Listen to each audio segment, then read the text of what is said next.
بل في الدور الثمن النهائي من المنافسة الأكثر شعبية، منافسة كأس الجمهورية كما كانت تسمى أو كأس الجزائر، بهذه الصور الجميلة من كلتا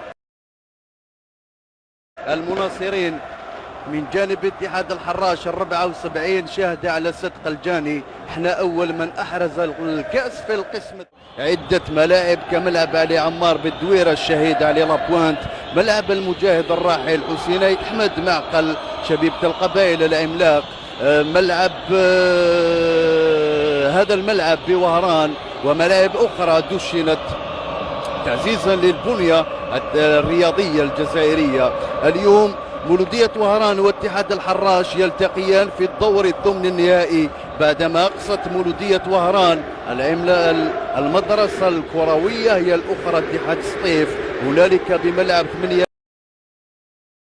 ماي 45 بهدف مقابل 0 إثر ضربة جزاء نفذها وسجلها دهار. واتحاد الحراش الذي صنع المفاجأة وهو في القسم الثاني وأزاح وأقصى من العملاق شبيبة القبائل. نعم، اتحاد الحراش في القسم الثاني